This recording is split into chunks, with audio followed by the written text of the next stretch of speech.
All right, Alexander, let's talk about the growing tensions between Armenia and Azerbaijan. And, you did a locals live stream. You do locals live streams, exclusive live streams every Wednesday, the Duran.locals.com. So you can find that on locals. But in that live stream, someone asked you a question about Armenia and Azerbaijan. This was about a week, maybe 2 weeks ago even.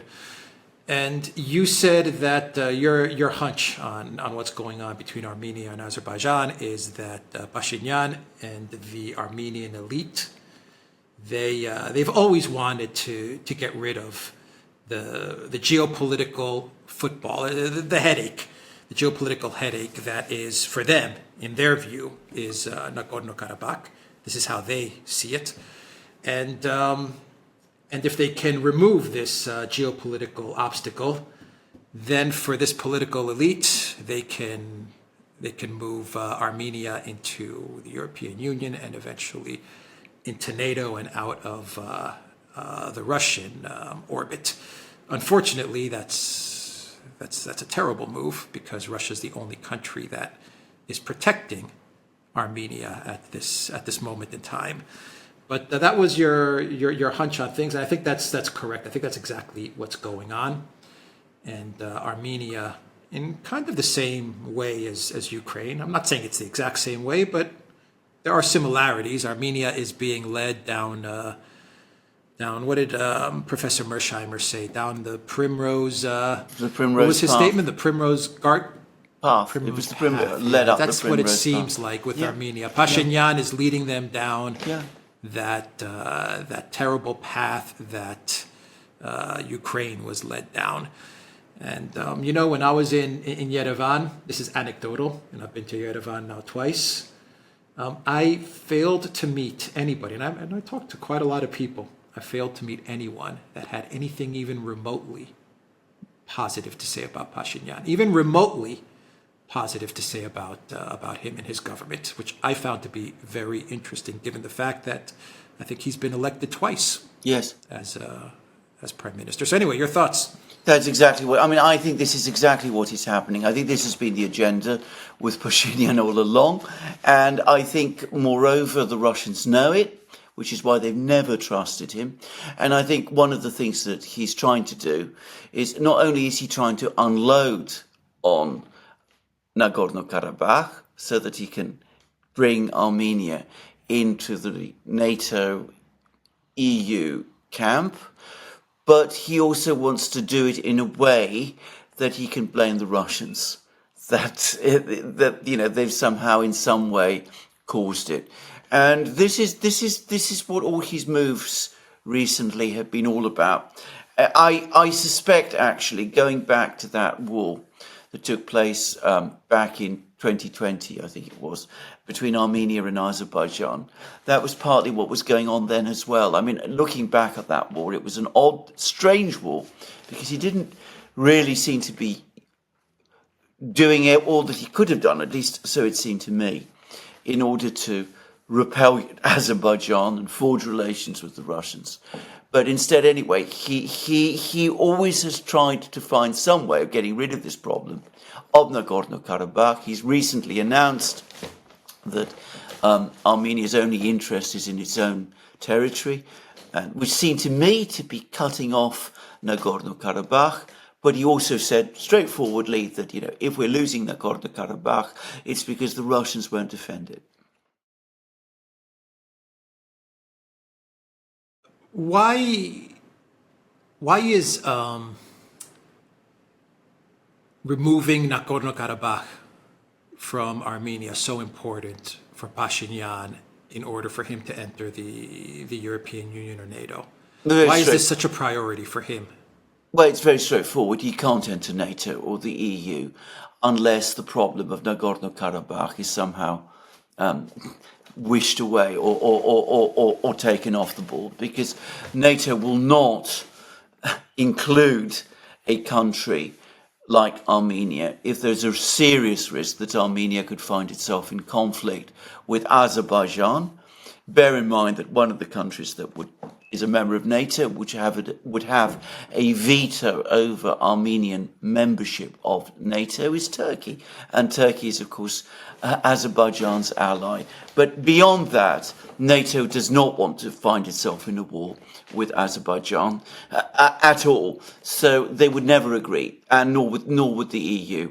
So he has to ditch what he sees as this problem, which is Nagorno-Karabakh, and then, of course, what he's always, I think, privately wanted to do, take Armenia out of the Russian system, the Eurasian system, and integrate it fully with the EU and with NATO.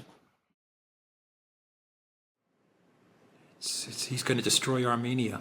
Well, absolutely, because it was What he's destroy Armenia, yeah. Yeah. What he's actually, of course, in reality doing is something completely different to what I think he thinks, which is that he is causing alarm amongst all of the countries in the region. I mean, Azerbaijan does not want to see Armenia in NATO. We are seeing at the moment a further build-up of Azerbaijani troops on Armenia's border. So, I mean, they don't want to see it happening. Nor, I suspect, ultimately does Turkey. Turkey doesn't want to see another pro-Western ally on its northern border, given that Erdogan has difficult relations with the US to start with. Iran, with which, of course, Armenia has good relations, has already warned Armenia not to even think about this, and they're very alarmed about these military exercises that Armenia is now undertaking with the Russians. And of course the Russians are furious. With the United States. With the United States. I meant to say with exercises with the United States. And of course the Russians are absolutely furious about this. So Armenia is becoming isolated amongst its friends, and is, of course, emboldening and strengthening its enemies, because Azerbaijan, more likely that way to see opportunities to push against Armenia, and perhaps inclined to do those even faster. And as we have seen in the Southern Caucasus already, as Georgia learnt to its cost, ultimately, in this region, it is the Russians who are the power. You can't, if you start aligning yourself with Russia's enemies, then of course you become very exposed. And Georgia went through this war in 2008, which ended badly for Georgia. And the present Georgian government now is trying, however carefully, to restore relations with Russia. Yeah. What would you say to someone who would tell you that Russia is the problem and Armenia should absolutely move out of Russia's sphere of influence and move towards the West and the EU? In other words, what would you say to someone who said, it is Russia that's at fault for Nagorno-Karabakh and for Azerbaijan expanding and for all the troubles that Armenia has?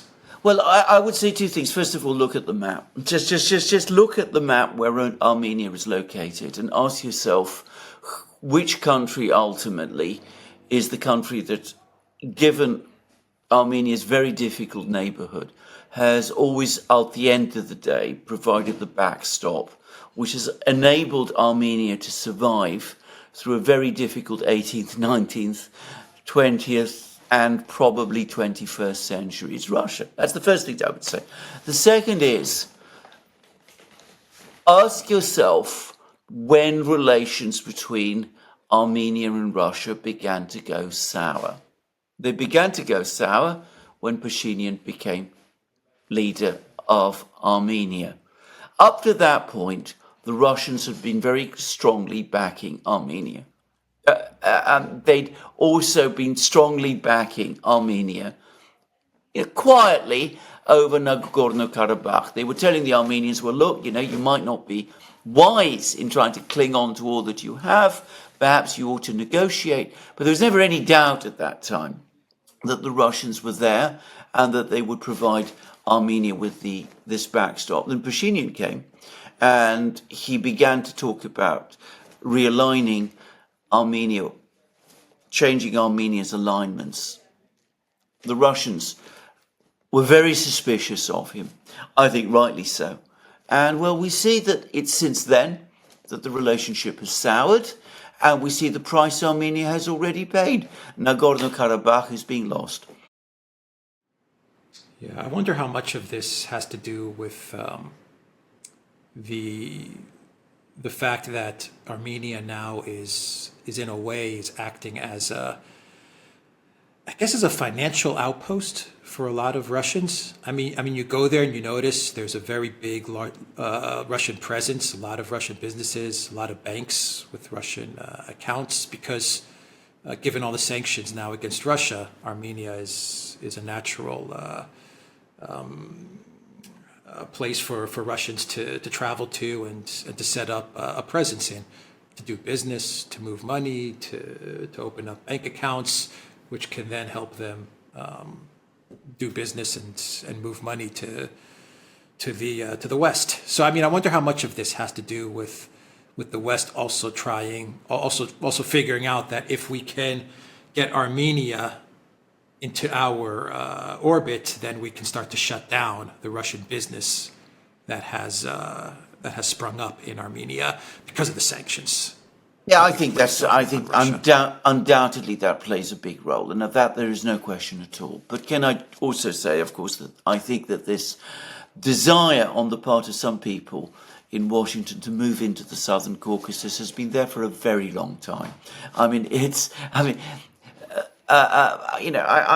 didn't think this at the time, but when Pashinyan came to power, a lot of people were saying that he was supported by the usual NGO world.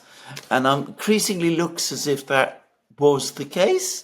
And if that was the case, then that also tells us that there were people in Washington who were looking already for ways to try to push Armenia away from the Russians.